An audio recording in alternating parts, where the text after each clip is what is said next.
The following is a presentation of Muddy River News. All right, 6 o'clock. Ms. Kemp, could you call us to order, please? Roll call. Arns. Here. Brock. Here. Davis. Here. Dodd. Here. Hetty. Here. Sessler. Here. Whitfield. Here. You can join me in the Pledge of Allegiance.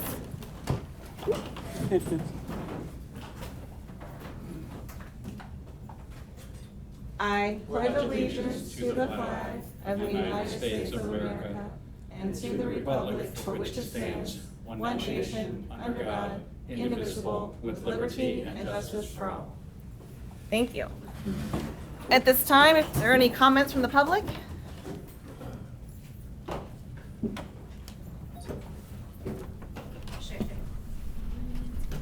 I'll try to talk louder than I did a couple of weeks ago. I was looking at that video and realized you could not hear me.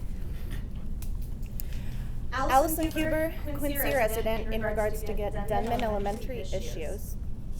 As this special meeting has been scheduled with 48 hours notice on what is the first day of school for many students and families, not as many parents and families were available as those who would have liked to attend.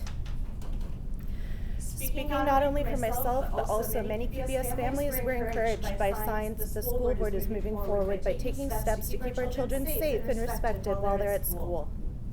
Now that the Illinois State Board of Education is investigating and a regional branch of DCFS has reopened the issue as well. It's unfortunate those steps were not made closer to the beginning of the summer so interim staff could be fully in place months ago, but better late than never. As my own kids, my kids' friends, my friends' kids, and really anybody's kids attend QPS, I and other persons who have been speaking critically of QPS are not doing so for the end of making this district less functional or causing it harm. We rely on the system to help us educate our children, so our intrinsic interest in having it be the best it can be is a strong motivational factor for us all. We, unlike some of the QPS administrators involved, entrust the people we love the most in the world, our children, into your care. With that in mind, it does not seem too extreme or too unreasonable of us to want to see accountability. We recognize that the problems at Denman actually started before Todd Pettit was superintendent and before Amber Wicker was principal, and likely before some or all of the members of this board currently were serving in their roles as well. There were already instances of parents being upset over their children being spanked at Denman as far back as 2019. It's not lost that when a person inherits an administrative position, they not only inherit the office, the respect, and the paycheck, but they also inherit the problems that already exist. No one thinks these administrators originated the problems. But there's a lot of support to assert that when they were made directly aware of the problems, both by parents and QPS staff, they chose not to stop the problems, not to communicate with parents, not keep documentation of RTO events, and not fulfill their professional and legal responsibilities as state-mandated reporters. It takes one, and sometimes two, gym teachers to originate a problem, but each individual involved who knew this was happening and did not attempt to stop it caused a new problem for our kids. Another adult they would learn they couldn't trust, and another day they'd be left in the care of people who exploited them with touch, threats, and mechanical restraints. Everyone who knew the problems existed but tried to minimize students' voices, brushed off parents' complaints, didn't listen to the staff who were reporting, and didn't document RTO events should be held accountable for their complicity. Due to historical context, we hesitate to conclude that paying out a superintendent's contract to leave these problems in the hands of a new turn in administration will successfully resolve the issues, especially if the board is still considering utilizing Amber Wicker's husband, Ryan Wicker, as an interim superintendent. That's not accurate, just so you know. He is not interim superintendent. He oversees operations. And that's always true of his job. Do I get some time added back? You absolutely do. Go ahead. Okay. Sorry. Yep, go ahead.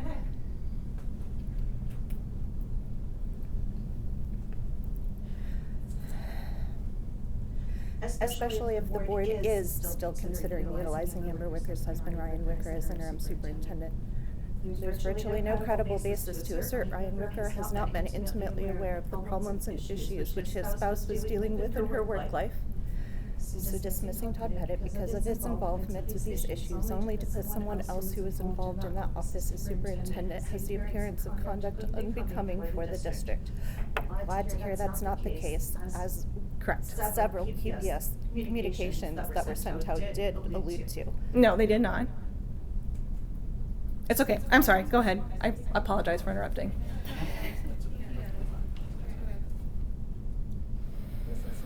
I both appreciate the opportunity to address you respectfully with these thoughts and concerns, and I'm upset that there are such reasons compelling me to do so. I'm a rather private person, an INFP according to Myers-Briggs, and honestly opening myself up to public opinion of what kind of person I am inside and out, because I volunteered to be a vocal that adults should not touch kids' behinds at school for any reason or put flooring tape over their mouths after threatening them to stay silent. It's not how I would prefer to spend my time. I'm not here because who is or isn't my friend, or because I've known this person or that person for whatever length of time. I'm just here for that child, for everyone who has ever been that child who needed someone to speak for them, but who as a child had it exemplified by adults. The reputations and livelihoods of the people who hurt them were worth more than making sure they stopped getting hurt. Again, my thanks for allowing time for public comment, and my sincerest hope that our community can use this moment in time as a learning opportunity to reestablish the bonds of trust and communication and respect we need between all parties so we can work together to raise our kids to know their worth, because they're worth more than anything else in the world. Thank you. I apologize for interrupting. I have heard those misconceptions, and I did want to make sure that we are using facts when we're communicating about how we're operating right now.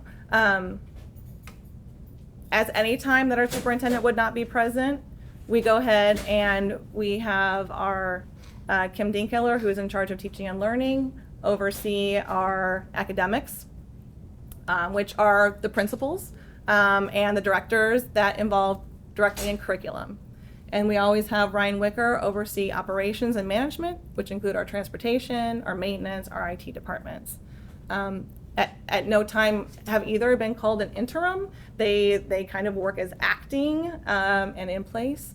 And that is done so that our district can continue to run smoothly. Plain and simple. Just want to make that clear. Yeah, just want to make that clear. I apologize for interrupting. That was not professional of me. Apologize.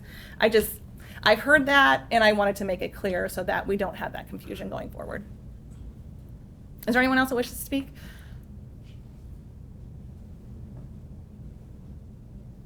All right. Next item on our agenda is the action plan, and my goal with adding this to the agenda was not to say that in any way it is complete, but just to let everyone know that progress has been made. You know, it is a living, breathing document that we are working towards, and a lot of people are doing the work to get this done. So this is going to be something, and all board members have this. I apologize that we don't have it there. We are going to be sharing this probably next week at our board meeting, just so that we have a little more time to fine tune it and make sure that we're accurate in steps that we have taken. But I did want to just give a brief overview of it so that everyone's aware. Action item 1 was a review of the Denman facility plan with focus on camera location and coverage areas. That review has been completed. There was an initial addition or adjustment of camera placements. Those have already been made. We will have ongoing evaluations of camera location areas. That's in progress. And then also assessing a need for an independent review of camera placements at Denman. And we have reached out to companies that could be available for that. And that will be something that we can discuss as a board if we feel that that is needed going forward. Action item 2 is to review current staff social media posting guidelines, which are policies and procedures for social media. Those have been reviewed. We went ahead and updated our district staff handbooks to clarify and communicate staff social media posting guidelines, emphasizing professional boundaries and digital conduct. We do want to make sure that individuals at each building who are deemed administration on those social media pages are fully aware of parental permission and to make sure that those are carried out appropriately according to our policy. And we are going to also do a QPS school associated social media page audit. We know a lot of our athletics and organizations like to celebrate students, and so there's a lot of pages out there. I think social media is present, and so we just need to make sure that we're being respectful of parental wishes and also student needs. Number 3 is initiate a staff climate check-in at Denman Elementary.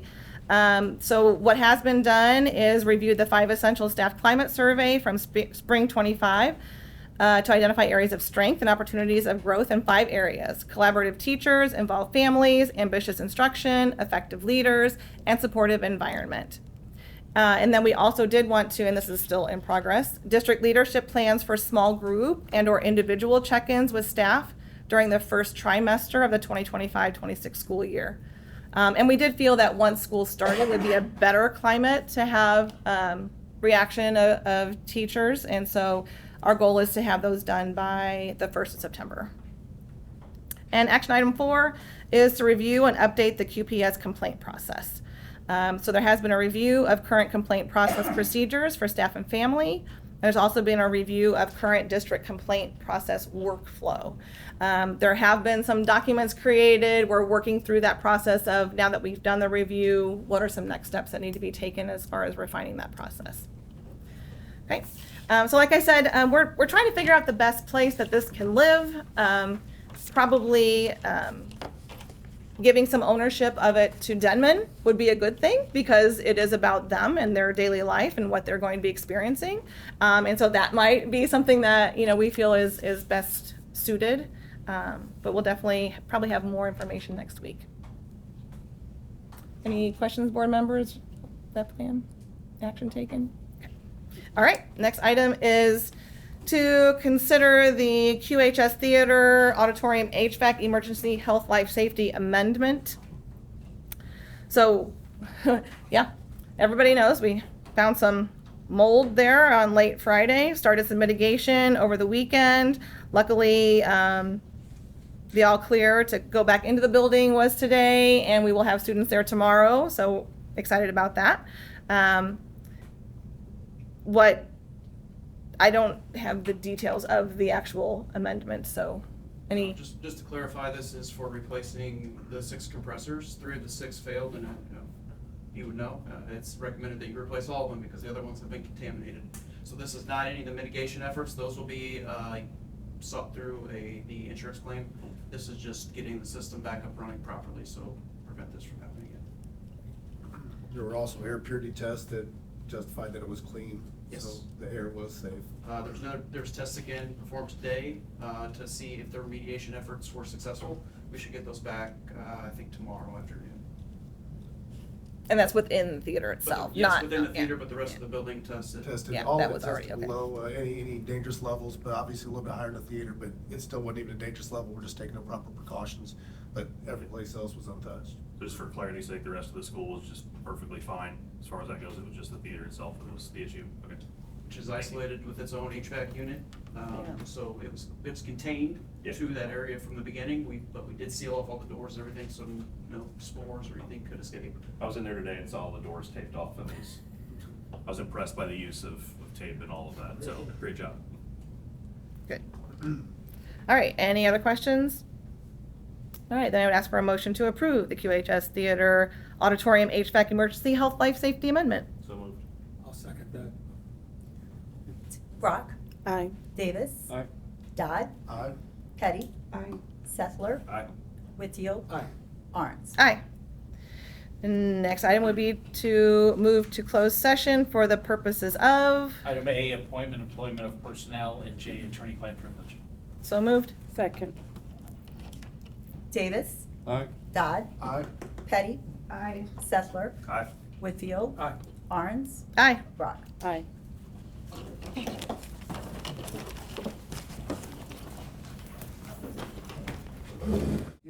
Sorry. Aye. Petty. Sorry. Aye. Sessler. Aye. Whitfield. Aye.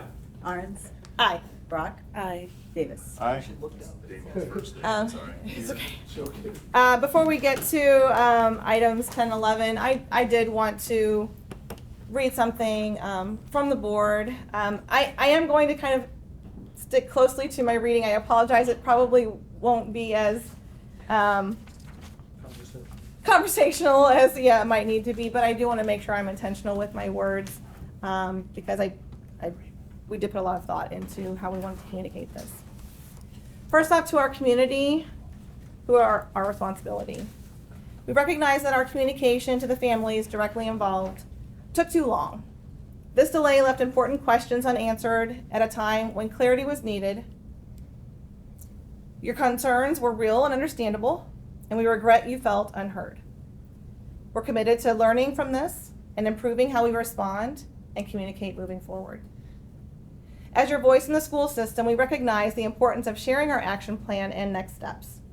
We're committed to making our decisions, timelines, and communications open, clear, accessible, and easy for everyone to understand and engage with.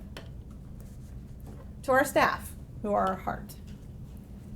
We know the confusion created by this situation brought added scrutiny, and at times, QPS teaching practices were called into question because of our shortcomings, not yours. You are skilled, dedicated professionals whose commitments to students is evident every single day. We want our community to remember that you are not only educators, but mentors, role models, and trusted guides for our children. We also understand that the start of the school year has felt different. There's been a weight in the air that normally isn't part of those first day smiles and excitement. Still, you showed up with grace, patience, and care, setting the tone for a positive year ahead. The words we shared at opening day about being present for you were not just sentiment. They are a promise.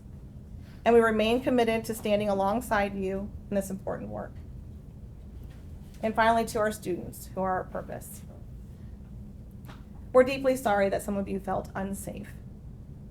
Our staff work every day to create safe and welcoming spaces for you because school should be a place of joy, filled with your learning, friendships, and excitement.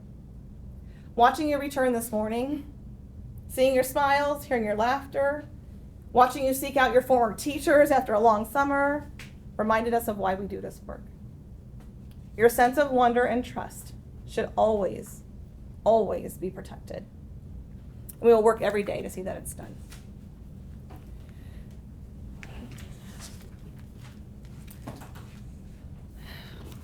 Okay, moving forward, we do want to consider the amended employment and separation agreement with Dr. Todd Pettit. I want to make sure we're, just the questions that I'm sure the public will have, that we're asking those and being transparent in those as well. So just in conversation and the agreement that we've reached, like why are we paying something out through potentially November? Okay, so, as you know, Dr. Pettit is not an at-will employee. Correct. So we can't just let him go for no reason immediately. He has a contract. That contract runs through June 30 of 2027. Okay.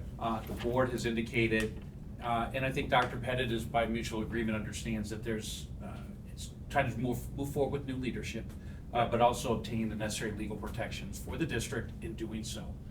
Right now, the contract that Dr. Pettit has, which is still valid, calls for him to have a salary in the 25-26 school year of $190,000.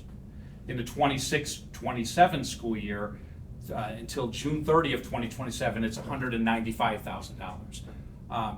From August 14 until June 30 of 2027, the remaining, that'll be tomorrow to the remainder of his contract, the district still would be obligated to pay $362,589.75 to Dr. Pettit.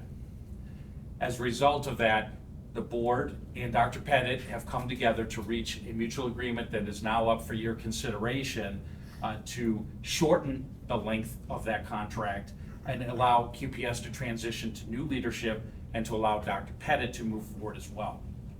Because of the contractual rights of each of the parties, a clean break, paying nothing, was not raised legal concerns and is, we don't believe, is in the best interest of the district.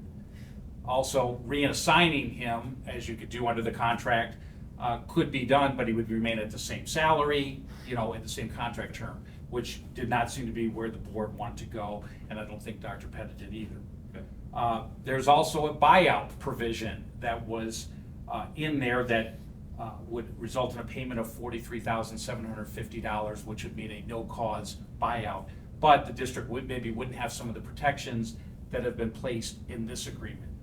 So as a result, what's been agreed to with Dr. Pettit through working together collaboratively is a mutual agreement that would put him on paid leave through November 1 of 2025, so about 2 months. During that time, he'd be paid wages of $40,923.08, which is based on the prorated amount of his $190,000 salary, as well as his benefits of employee. That, again, is a little bit less even than the buyout. The purpose then is to allow this agreement to be entered so that we can move forward with new leadership and Dr. Pettit can move on as well and have a full closure to the relationship. Okay. So this is, based on the numbers you just gave us, the 362K, or the 43, this is the best move for us to be able to break and move forward, but also the best move for our taxpayers. Yeah, from the legal seat, and for you guys to consider, we do think it is, because you're going to be able to end an employment relationship 20 months earlier than it would by the contract, Okay. and also result in paying $321,000 less to Dr. Pettit during Per that contract. interim time, because you'll only be paying the $40,923. Okay, I just wanted to make sure we were clear on all that. So I appreciate the answers and the transparency, David. Yeah. That's good clarification. Any other questions? Okay. A motion would be in order then to approve the amended employment and separation agreement with Dr. Todd Pettit. So move. Second.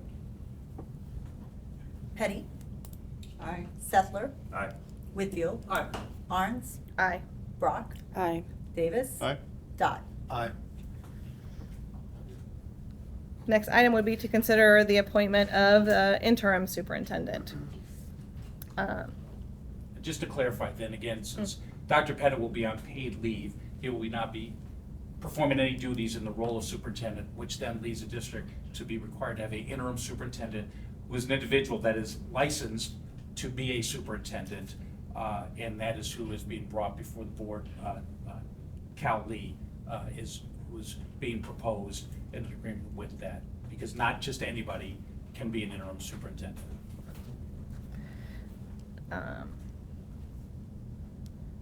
You want to share any details of Yeah, that and so agreement? with Cal Lee, he used to be he's been an interim here at Quincy a couple times back in 14-15 time period. He's a former superintendent, I believe, up in the Moline School District. Yes. And he would come in as an at-will employee on interim. The rate is $1,000 per day, which is in the marketplace. He has agreed to do it through the first semester, 70 work days.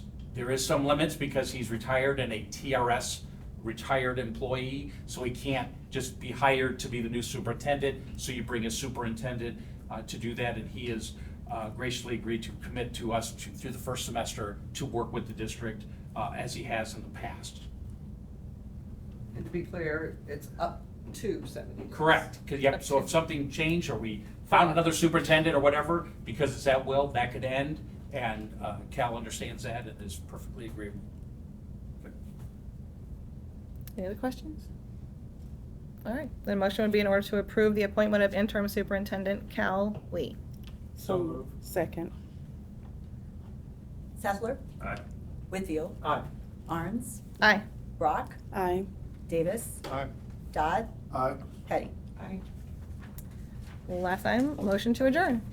Oh, and just to be Oh, clear, I sorry. think it's my understanding that Mr. Lee will be here on Friday, the 15th, for his first day, so. Correct. Okay, thank you. All right, motion would be in order to adjourn. So moved. Second. Thought over that. All right, Whitfield, Aye. Arns, Aye. Brock, Aye. Davis, Aye. Dodd, Aye. Petty, Aye. Settler. Bye.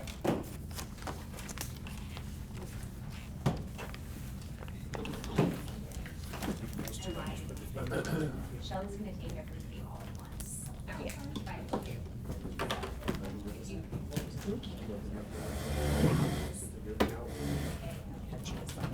Oh, yeah. Muddy River News. Our home, our news.